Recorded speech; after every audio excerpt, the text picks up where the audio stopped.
RSS ने जो है 1925 में जब इसकी स्थापना हुई तो उसने सत्ता पे फोकस नहीं किया कि सत्ता आएगी तो धर्म स्थापित हो जाएगा। उन्होंने धर्म पर फोकस किया। उनको मालूम था कि इस देश के लोग जो हैं धार्मिक उन्मादी हैं, धर्म अफीम की तरह जो है उनको चटा दी जाती है तो वो उसी का गाना गाने लगते हैं। तो वो काम करते करते आज भारत को वो इस मोड़ पर ले आए हैं कि आज हर गली में आपको जो है जय श्री राम कहने वाले मिल जाएंगे, जय श्री राम नलाने मिल जाएंगे, धमकाने वाले मिल जाएंगे। में सांप पालेंगे तो आपको एक दिन डसेगा। बीजेपी को आप वोट चाहे हिंदू होकर वोट दे रहे हैं, ब्राह्मण होकर वोट दे रहे हैं, ठाकुर बनकर वोट दे रहे हैं, लेकिन जब भी उनको मौका मिलेगा आपको भी डसने से रुकेंगे नहीं, वो चौंकेंगे नहीं। क्योंकि जो बलात्कारी लोग हैं वो बलात्कार इसलिए नहीं कर रहे हैं कि वे संस्कृति या एक वो पार्टिकुलर समाज साथ, बल्कि वो इसलिए करते हैं कि मानसिकता में जो है वो कामुकता है। और जिस व्यक्ति के मन में कामुकता हो तो वो आपके साथ में वही व्यवहार करेगा। क्या है 15% को साथ लेने के लिए? क्योंकि राजनीति कर रहे हैं, राजनीति पर्टिकुलर एक विशेष वर्ग से तो नहीं हो सकती ना। देखिए ऐसा नहीं है कि आरएसएस जो है, बीजेपी जो है SC ST OBC को अपने पास लाकर उनको चुनाव लड़ाती है। वो भी लड़ाते हैं, लेकिन उससे पहले वो तय कर लेते हैं कि ये हिंदू मानसिकता का है या नहीं है। ये अगर विधायक बन गया, ये MLA MP बन गया तो ये किसकी वाणी बोलेगा, किसकी बात करेगा? ये हिंदुओं के खिलाफ तो नहीं जाएगा। तो इस बात को तय करने के बाद ही उस व्यक्ति को जो है वो चुनाव में उतारते हैं। लेकिन बहुजन समाज पार्टी के पास ऐसी कोई व्यवस्था नहीं है जहां पर कोई ब्राह्मण बनिया ठाकुर उनके पास आए वोट टिकट मांगने के लिए, MLA बनने के लिए, सांसद बनने के लिए, और वो जो है पहले उसका पुरस्कार करे, पहले समानता सिखाए, समता सिखाए, पहले वो उनको बताए कि तुम लोगों के पूर्वजों ने जो है इस समाज पर बहुत अत्याचार किए हैं, उसको एहसास कीजिए, ताकि आगे से जो है इस समाज पर जब वो MLA MP सांसद बन जाए तो अत्याचार करने की जरूरत है। कभी भी ब्राह्मण बनिया ठाकुर से बदला लेने के लिए नहीं कही है, उसने सिर्फ अपना हक और अधिकार मांगा है। लेकिन ये वो ब्राह्मण बनिया ठाकुर वर्ग है जिसको पैदा होते ही ये पट्टी पढ़ाई जाती है, घुट्टी पिलाई जाती है कि तू ब्राह्मण है, तू ठाकुर है, तू बनिया है, और तेरे को जो है इन लोगों से भेदभाव करना है, इन पर अत्याचार करना है, इनके साथ नहीं बैठना है, इनके साथ खाना नहीं है। तो ये उन लोगों की गलती है कि वो इतने बड़े स्कूलों में पढ़ते हैं, कॉलेज में पढ़ते हैं, लेकिन तब भी उनकी बुद्धि जो है वही अटकी रहती है, उसी जातिवाद में अटकी रहती है। हम लोगों ने कभी रोना नहीं रोया। जीवन काल में अगर बहन जी ने एक बार भी आपके बच्चों की आवाज उठाई हो संसद में, BSP के सांसद ने, BSP के विधायक ने आपके बच्चों के हक अधिकार के लिए, शिक्षा के लिए, रोजगार के लिए, आपके संवैधानिक अधिकारों के लिए और इस देश के संविधान के लिए अगर 1% आपके लिए, आपके अनुसार काम किया है तो आ जाइए, इसी झंडे को मजबूत करिए। और ये जरूरत है आज समय की। क्यों?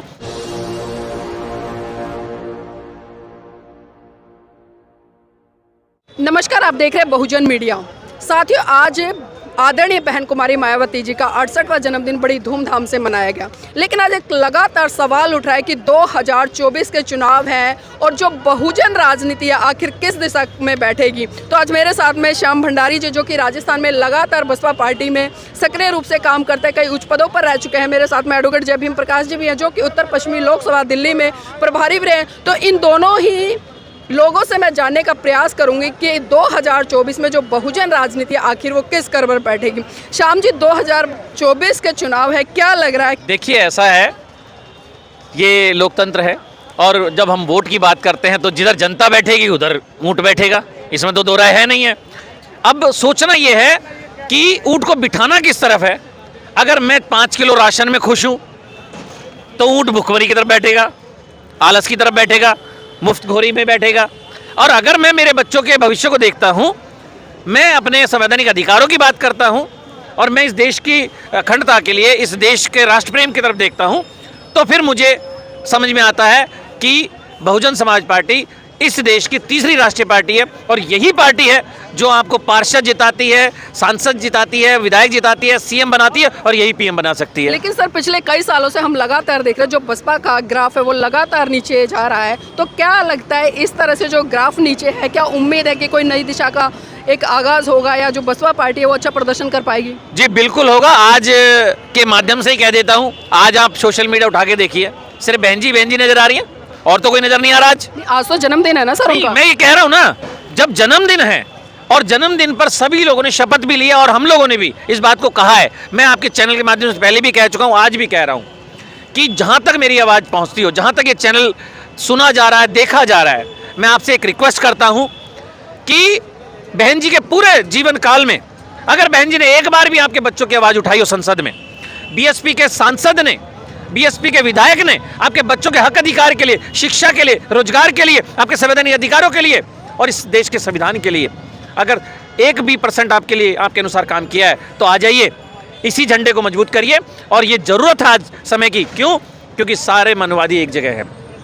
इस देश को दो पार्टियों में, पक्ष और विपक्ष में बांट के रख दिया है। तीसरा विकल्प पैदा न हो पाए, इसके लिए लगातार मेन मीडिया, उनके सारे हथकंडे, आम कर प्रशासन, हर तरीके का काम उन्हीं के ही हो रहा है। लेकिन सर मीडिया की बात करें तो बसपा पार्टी के पास भी अपना एक बहुत बड़ा मीडिया है जिसे हम बहुजन मीडिया कहते हैं, तो क्या बात है उसका सदुपयोग नहीं कर पा रहे हैं ये लोग? ये जरूर आप सही कह रहे हैं। जो बीएसपी के पास में जो बहुजन मीडिया है उसका सदुपयोग ढंग से हो नहीं पा रहा जैसा होना चाहिए। इस बात की खामी मुझे भी अखरती है और मैं इस बात के लिए हमारे उच्च जो पदाधिकारी हैं उनसे भी, या हमारे जितने मीडिया कर्मी हैं उनसे भी कहूँगा कि ये करो और मरो की स्थिति है। 2024 का चुनाव है और इस बार अगर आप चूके तो आपको दोबारा मौका नहीं मिलेगा। और हमें मीडिया कर्मियों को, पदाधिकारियों को, सोशल वर्कर को और जितने भी लोग जो इस देश से प्यार करते हैं, अपने संविधान से प्यार करते हैं और अपने बच्चों के अधिकारों से प्यार करते हैं, तो उनसे एक ही रास्ता है कि आ जाओ, मजबूत झंडे को, बड़े ही पार्टी को उतनी मजबूत कर दो कि वो आज सत्ता में काबिज हो जाए और किसी की भी पक्ष की, एक पक्ष की बहुमत की सरकार ना बने और हमारे बिना सरकार ना बन पाए। फिर आप देखिएगा जैसे वीपी सिंह सरकार के टाइम पे हुआ था, हमारे कितने सांसद है? 3, लेकिन 3 सांसदों ने वो कारनामा कर दिया जो आज तक 75 साल में किसी ने नहीं किया। क्यों? आपको याद दिला देता हूं, बाबा साहब को भारत रत्न उसी गठबंधन की सरकार की वजह से मिला। SC ST को जो एक्ट मिला है 1989 का, वो भी उसी गठबंधन की देन है। और OBC को आरक्षण मंडल आयोग की सिफारिश से, वो भी उसी गठबंधन की देन है। तो आप अंदाजा लगाइए गठबंधन की सरकार हमारे लिए कितनी लाभदायक है। आप तो सारे छोड़िए, मेरे साथियों, मेरे भाइयों, मेरी माताएं, मेरी बहनों और मेरे युवा साथियों, बहुत सारे हमारे पास 1000 बहाने होंगे अलग रहने के। आप अलग खाते हैं, मैं अलग खाता हूं, आप अलग सोते हैं, मैं अलग सोता हूं, आप अलग सोचते हैं, मैं अलग सोचता हूं, आप अलग भाषा बोलते हैं, मैं अलग भाषा बोलता हूं। लेकिन कम से कम इस बार 2024 में एक तो कम से कम एक कारण भी तो आप इकट्ठा हो जाइए। एक कारण क्या होगा सर? क्योंकि लगातार हम देख रहे हैं चाहे विपक्ष हो या खासकर जो अंदरूनी कार्यकर्ता, वो भी एक सवाल खड़ा कर रहे हैं बहन जी के ऊपर। क्योंकि बहन जी अक्सर हम देखते हैं कि बसपा के जो कार्यकर्ता थे, पदाधिकारी, वो ये बोलते थे कि दूसरी पार्टियों में परिवार पनप रहा है। लेकिन हम देखें कि अब बसपा में भी वही चीज़ हो गई कि अब बसपा एक मिशन ना रहकर एक पार्टी हो गई है। जी नहीं, देखिए बीएसपी पार्टी नहीं, मिशन है पहले और पार्टी बाद में बनी है। हाँ, राजनीतिक दल है, तीसरी राष्ट्रीय पार्टी है। वो लोग आज परिवारवाद का जो आरोप लगा रहे हैं, वो औरों पे तो लगा नहीं रहे, उनको औरों पे नजर नहीं आ रहा, यहाँ नजर आ रहा है, यहाँ नजर आ रहा है। और आपके माध्यम से ही मैं कह रहा हूँ, आप ही की बात को कह रहा हूँ कि बसपा का लगातार गिरता जा रहा है। बसपा जब पूर्ण बहुमत में थी, सब कुछ फ्लैश था, सब कुछ बढ़िया, सब कुछ चल रहा था, तब तो बहन जी ने अपने परिवार को नहीं लिया, तब तो सब और लोग थे ना। लेकिन जो उतने लोगों को वहां पर बहन जी ने जिम्मेदारी दी, वो मालिक बन बैठे। उन्होंने ही कार्यकर्ता को दूर रखा, उन्होंने ही उस व्यवस्था को बिगाड़ा। उस पार्टी का अगर बेड़ा गर्क हुआ है कुछ हद तक, तो वो उन पदाधिकारी की वजह से हुआ है जिन्होंने अपने आप को मालिक समझ लिया कि बहन जी के बाद तो हम ही हैं सब कुछ। और इसी चीज़ को बदलते हुए बहन जी ने बहुत अच्छा सार्थक कदम उठाया है और आकाश जी को जो जिम्मेदारी दी है और ऐसी स्थिति में दी है, आप खुद देख रहे हैं कि हम कहीं पर किसी प्रदेश में नहीं हैं, लेकिन आज उन्होंने अपनी टेक्नोलॉजी से या अपनी मेहनत से कुछ रिकवरी की है। आज एक नया नंबर दिया है जिससे लोगों से जुड़ रहे हैं और लोगों के पास जा रहे हैं। मैं तो कहूँगा कि ये एक अच्छा कदम है और हम निश्चित रूप से आगे बढ़ेंगे। और 2024 के अंदर अगर सारे के सारे लोग मान लें, सारे लोग हमारी बात को थोड़ा सा मान लें, तो निश्चित रूप से हम इस देश के संविधान को बचा सकते हैं। हमारी अस्मिता का सवाल है, हमारे स्वाभिमान की लड़ाई है ये, और करो मरो की स्थितियां हैं। मैं आपके चैनल के माध्यम से कहूँगा 2024 है, अगर आप चूके तो कभी दोबारा मौका नहीं मिलेगा। इसलिए भूल जाइए कि बहन जी ने क्या कमी रखी, क्या गलत किया। आकाश जी आए या नहीं आए, श्याम भंडारी आया या नहीं आया, नीलम जी आई या नहीं आई, कौन सा नेता आया नहीं आया, लेकिन आपको ये कहूँगा कि बीएसपी ही आपके लिए हमेशा हितकारी रही है। आपके बच्चों के अधिकारों की बात करती है, आपके हक अधिकारों की बात करती है। मैं आपके चैनल के माध्यम से एक कड़ी सच्चाई बयां करता हूं कि बीजेपी, कांग्रेस, आम आदमी पार्टी या दूसरी मनवादी पार्टियां से आपके 80 से जीतकर, रिजर्व सीट से जीत के जाने वाला आदमी आपके आरक्षण को खत्म करने के लिए साइन करता है।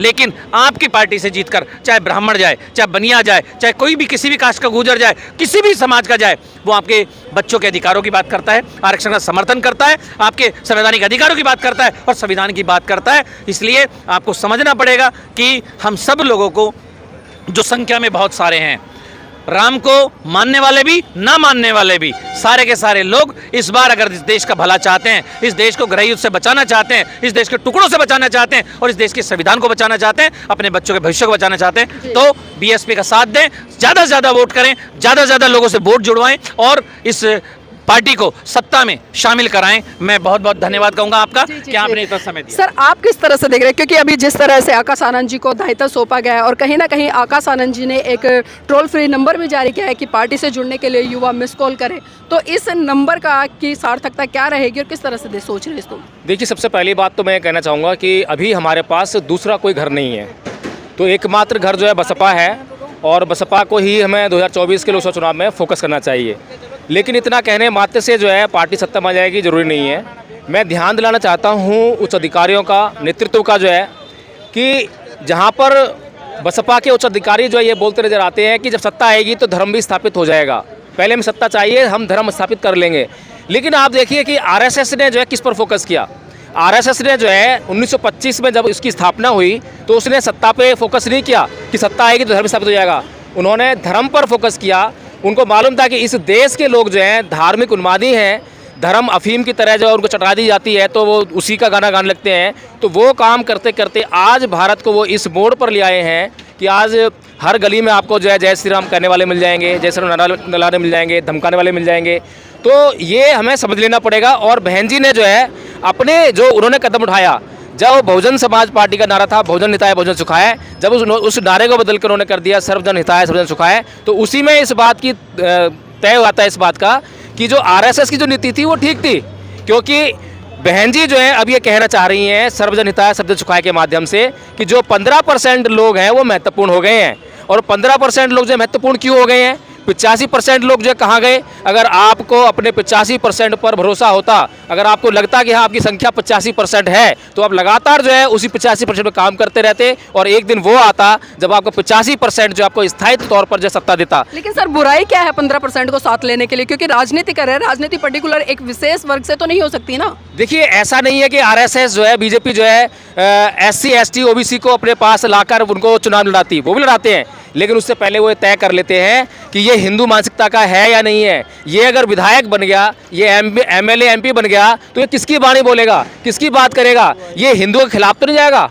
तो इस बात को तय करने के बाद ही उस व्यक्ति को जो है वो चुनाव में उतारते हैं। लेकिन बहुजन समाज पार्टी के पास ऐसी कोई व्यवस्था नहीं है जहां पर कोई ब्राह्मण बनिया ठाकुर उनके पास आए वोट टिकट मांगने के लिए, MLA बनने के लिए, सांसद बनने के लिए, और वो जो है पहले उसका पुरस्कार करे, पहले समानता सिखाए, समता सिखाए, पहले वो उनको बताए कि तुम लोगों के पूर्वजों ने जो है इस समाज पर बहुत अत्याचार किए हैं, उसको एहसास कीजिए, ताकि आगे से जो है इस समाज पर जब वो MLA MP सांसद बन जाए तो अत्याचार करने की जरूरत ना कर सकें। सर, आप लोग ये रोना कब तक पीटते रहेंगे कि हमारे पूर्वजों के साथ में क्या हुआ क्या नहीं हुआ? आप वर्तमान की बात क्यों नहीं करते हैं? देखिए, ये समाज जो है बहुत सहनशील है, धैर्यवान है और क्षमा करने का बहुत भारी गुण इसके अंदर है। उसने कभी भी बदले की भावना नहीं रखी है। इस समाज ने कभी भी ब्राह्मण बनिया ठाकुर से बदला लेने के लिए नहीं कही है, उसने सिर्फ अपना हक और अधिकार मांगा है। लेकिन ये वो ब्राह्मण बनिया ठाकुर वर्ग है जिसको पैदा होते ही ये पट्टी पलाई जाती है, घुट्टी पलाई जाती है कि तू ब्राह्मण है, तू ठाकुर है, तू बनिया है और तेरे को जो है इन लोगों से भेदभाव करना है, इन पर अत्याचार करना है, इनके साथ नहीं बैठना है, इनके साथ खाना नहीं है।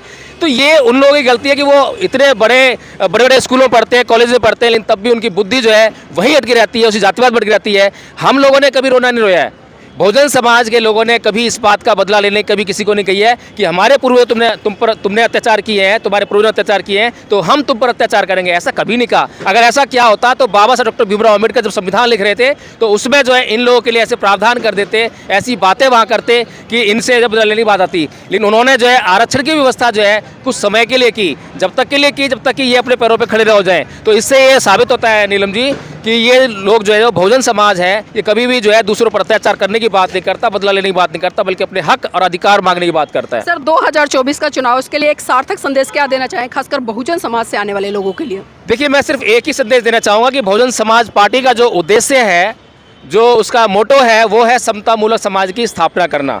इस समतामूलक समाज की स्थापना करने का अगर कोई कार्य कर सकता है तो वो केवल और केवल बहुजन समाज पार्टी कर सकती है।